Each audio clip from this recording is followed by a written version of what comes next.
2 de agosto de 1931 se funda la escuela Ayllu de Warisata.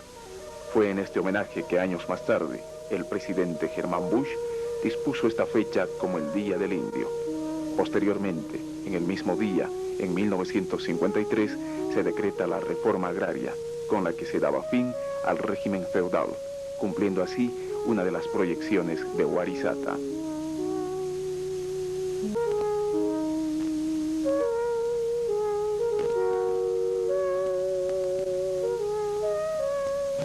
Nosotros no queríamos educar pongos ni sirvientes ni esclavos. Queríamos liberar o otorgar al indio la posibilidad de que se liberara a sí mismo. Por eso una de sus instituciones fundamentales fue que el indio por sí mismo recuperara su derecho a hablar. Y ese es el recuperar también el derecho a pensar. Derechos que le habían sido suprimidos en siglos de servidumbre. Estas formas de actuación de Warisata repercutieron inmediatamente en el rescate de una de las primeras instituciones aymaro quechuas, que es lo que se llamaba las ulacas, y a las que nosotros bautizamos con el nombre de Parlamento Amauta. No solamente es el gobierno de la comunidad sobre la escuela, sino que es el ejercicio pleno del indio, de sus derechos al pensamiento y a la acción, para que sin necesidad de falsos profetas emprendiera de una vez la búsqueda de su destino histórico. Llegué a la escuela, realmente creo que los demás también, todos nos sentimos muy sorprendidos de ver un enorme edificio más o menos de estilo colonial. En fin, todo aquello me llenó realmente de un sentimiento tan extraño, porque yo no había visto eso en ninguna parte, y mucho menos en las ciudades de nuestro país. Es el encuentro de dos voluntades: el afán educativo encabezado por Elizardo Pérez y otros profesores, cuya experiencia empezó en la ciudad de La Paz, y por otra parte la experiencia educativa de Avelino Siñani y su escuela indígena clandestina. La escuela de Warisata es el encuentro de esas dos voluntades educativas, una que empezó en la ciudad y otra muy anterior que empezó en el lugar mismo, encabezado por Avelino Siñani y los otros dirigentes comunarios. La escuela de Warisata tenía como concepción lo que había sido el Ayllu indígena. Es por eso que se la denominó escuela Ayllu. Los compañeros indígenas de la región de Warisata la apoyaron decididamente. ¿Por qué la apoyaron? Porque concebían a esa escuela como un instrumento que coadyuve a la lucha contra la opresión y la dominación terrateniente de esa época. Esto fue entendido por la clase terrateniente de esa época, y naturalmente que no podían aceptarlo. Es así de que se verificó una feroz arremetida de los terratenientes para destruir totalmente lo que había sido esa experiencia de Warisata. Ha sido para mí, para todo el país, el primer experimento serio, sin paternalismo, después de la guerra del Chaco, de educación indigenal. Antes se hicieron muchos intentos, antes de los años 30, pero siempre teñidos del paternalismo de la Iglesia Católica o de sectores iluminados de la burguesía boliviana. Lo interesante en el caso de Elizardo Pérez y sus colaboradores es que fueron sin prejuicios ideológicos, con una auténtica vocación de servicio al campesino y con un gran respeto a la dignidad de la cultura indígena. La escuela Ayllu busca responder a las características de la comunidad agraria. No separa el trabajo intelectual del trabajo material. De ahí que también recibía el nombre de escuela de trabajo o escuela activa. El trabajo debía ser productivo y beneficiar a toda la comunidad. Al mismo tiempo, esta aportaba a la escuela lo mejor de sí, estableciéndose entre ambas lazos de reciprocidad e intercambio, característicos de la sociedad indígena. La escuela Ayllu retoma también una institución básica de la cultura indígena, el Parlamento Amauta, semejante a la Ulaca o Consejo Malhu. Es así que el gobierno, la dirección, el rol de trabajo y todo lo referente a la escuela y a la comunidad son responsabilidad exclusiva de los indios.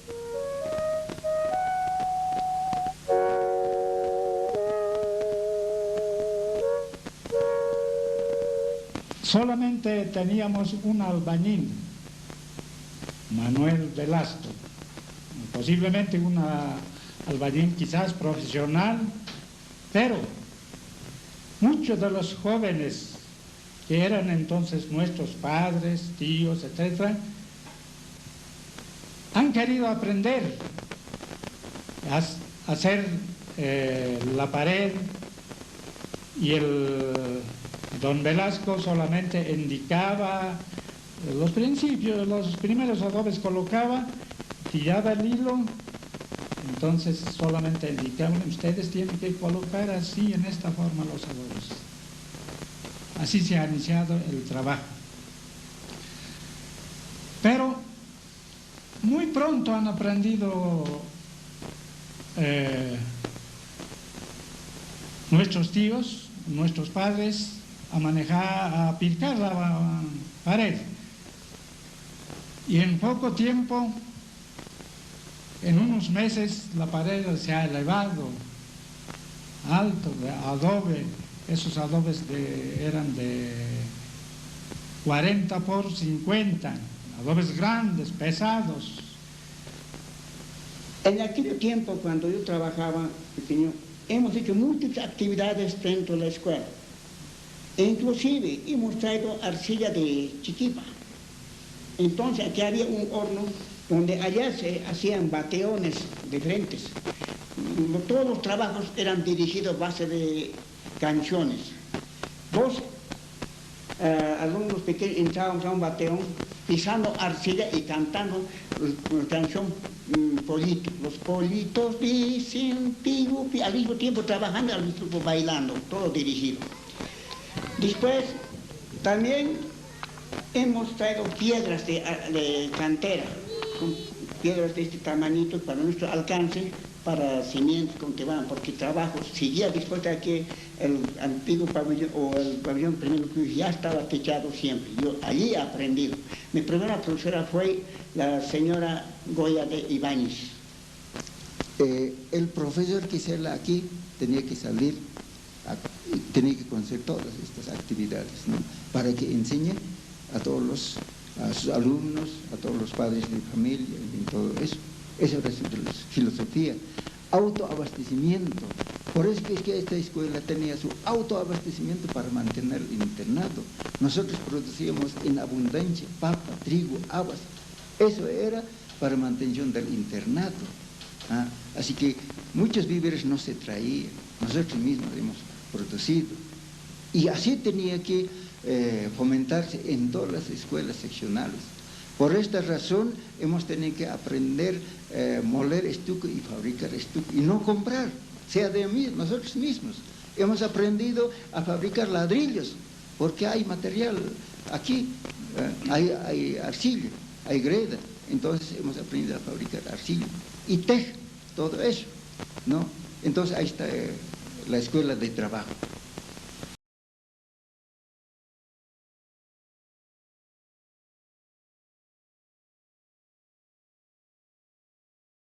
Ayllu se funda un 2 de agosto de 1931 en Huarizata, planicie situada entre el lago Titicaca y la cordillera, en las laderas del Illampu, a 100 kilómetros de la ciudad de La Paz. Ese mismo año comienza la construcción que en diciembre techa el primer pabellón. A fines de 1932 contaba con dormitorios, salones de clases, oficinas, almacén, talleres, comedor, cocina y baño. Posteriormente se construyeron 2 casitas para profesores, el pabellón México y las estructuras de los pabellones Perú y Colombia, que fueron destruidos. El trazo del edificio de Huarizata se hizo en base a planos del Colegio Americano de La Paz, prestados por la dirección del mencionado establecimiento. De que filosofía de Elizardo Pérez es filosofía, como se dice, filosofía de adobe. filosofía de trabajo, ¿no? Voy a aclarar, voy a detallar esto. Su intención era de que el campesino no sea parte de la tierra, sino sea mejor. Avelino Siñán era muy estricto, ¿no? Muy trabajador, muy honrado, excelente honrado, ¿no? Eso enseñaba a toditos. Muy trabajador. De día se trabajaba y en las tardes, en las noches, a veces reunión. Infaliblemente los sábados, reunión general para planificar para la semana siguiente, ¿no? Así. Y el señor Pérez, yo recuerdo, yo he calificado como un hombre fuerte, trabajador, honrado. Yo creo que si un hombre pasa a la historia, no es precisamente por algunos rasgos, diríamos, algunos rasgos familiares, de su personalidad íntima, etc., sino por aquello que ha creado, aquello que ha de permanecer en la historia. Y estas concepciones que le voy relatando son justamente aquello que marca como un hito la figura de Lizardo Pérez como un creador, quizá como el más grande creador que ha habido en nuestra historia. Lizardo Pérez, con todo su genio, con todo su espíritu emprendedor, no hubiera podido realizar esta obra si no hubiera contado con un gran colaborador, un líder indígena, Avelino Siñán, el cual es también fundador de Warisata al mismo nivel que Lizardo Pérez. Parece ser una alianza entre la pequeña burguesía representada por Lizardo Pérez y el indio representado por Avelino Siñán. Avelino Siñán también es una personalidad gigantesca en nuestra historia, ignorada. Hay muchos grandes hombres cuyo destino parece ser el olvido completo. Y así la figura de Avelino Siñán no es reconocida en forma unánime, es ignorada, prácticamente ignorada, a pesar de que ha sido verdaderamente el máximo líder que ha tenido el indio en Bolivia, porque ha sabido enfocar con precisión aquella senda escabrosa y dificultosa que iba a pasar Warisata. Lo esencial era en él la creación. Tenía una gran capacidad de trabajo. Seguramente para otras personas resultaba algo excesivo. Él no limitaba su actividad. Era de por sí muy madrugador, muy puntual. Nunca exigió nada a nadie, pero él sí se exigía a sí mismo. Con sus hijas fue realmente tierno. Él se convertía en un niño con ellas, jugaba con ellas, les leía cuentos interminablemente. Él no era paternalista como mucha gente creía, no era autoritario. Nunca predicó, no catequizó, nunca quiso enseñar a nadie. Dejaba que cada uno se empeñara en el trabajo de acuerdo con sus propias capacidades.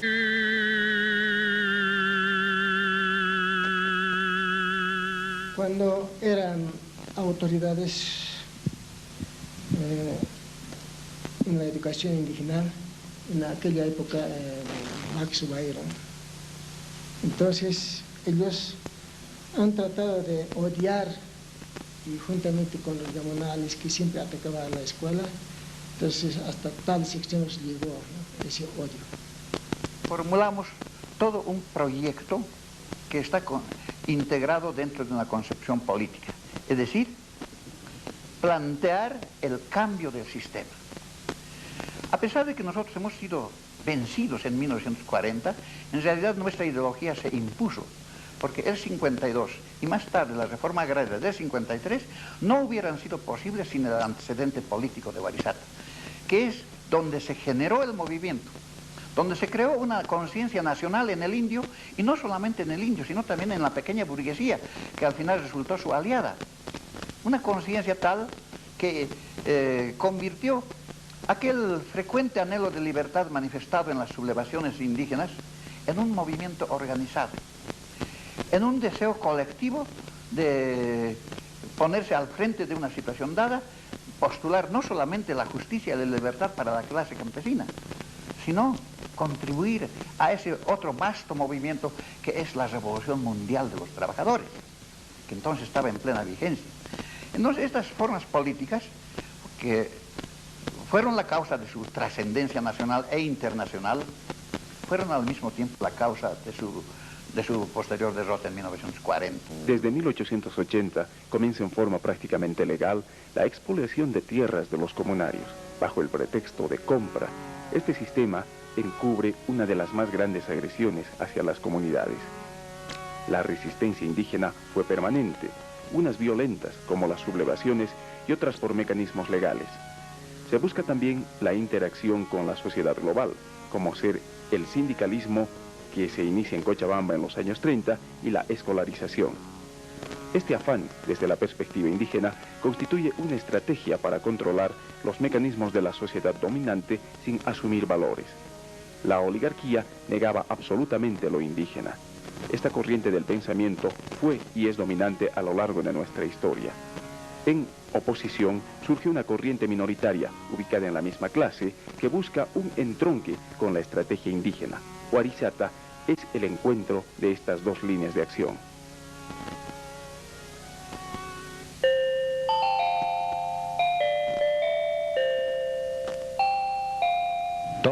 Todo, yo creo que tiene una gran vigencia, las ideas de don Elizardo Pérez.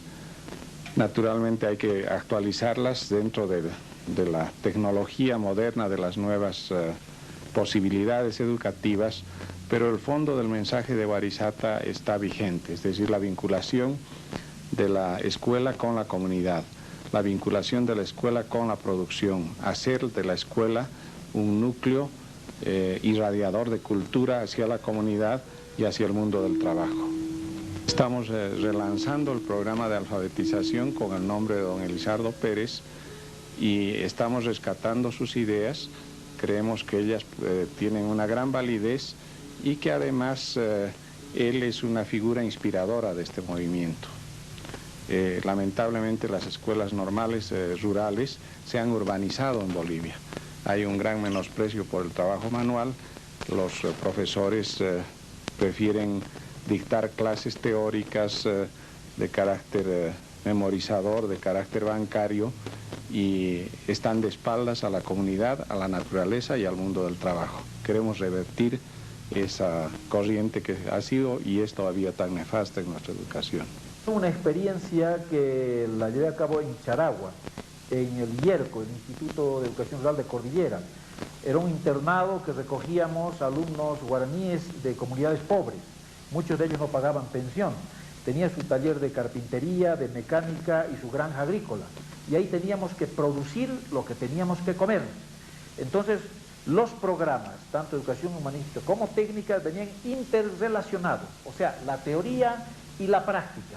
Y creo de que volver a esa forma de educación, integrar el estudio, el trabajo y la producción, la teoría y la práctica, el aula, los talleres y la granja, las herramientas, etcétera, esa es la forma en que se tiene que recuperar el planteamiento aquel de la escuela AIL. O sea, la participación comunitaria inclusive en las decisiones de lo que se tiene que hacer en la escuela.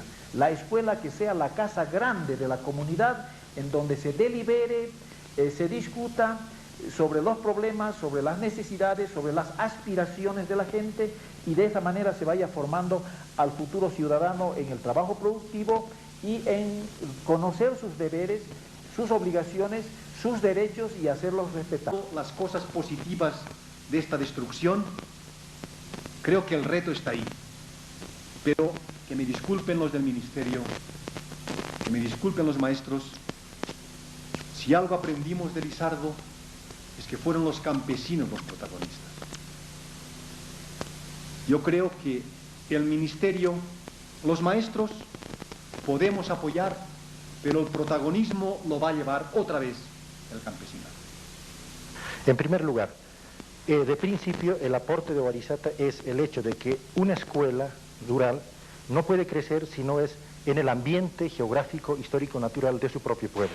Así como una planta no crece sino sobre sus raíces, la verdadera escuela debe crecer sobre esas raíces.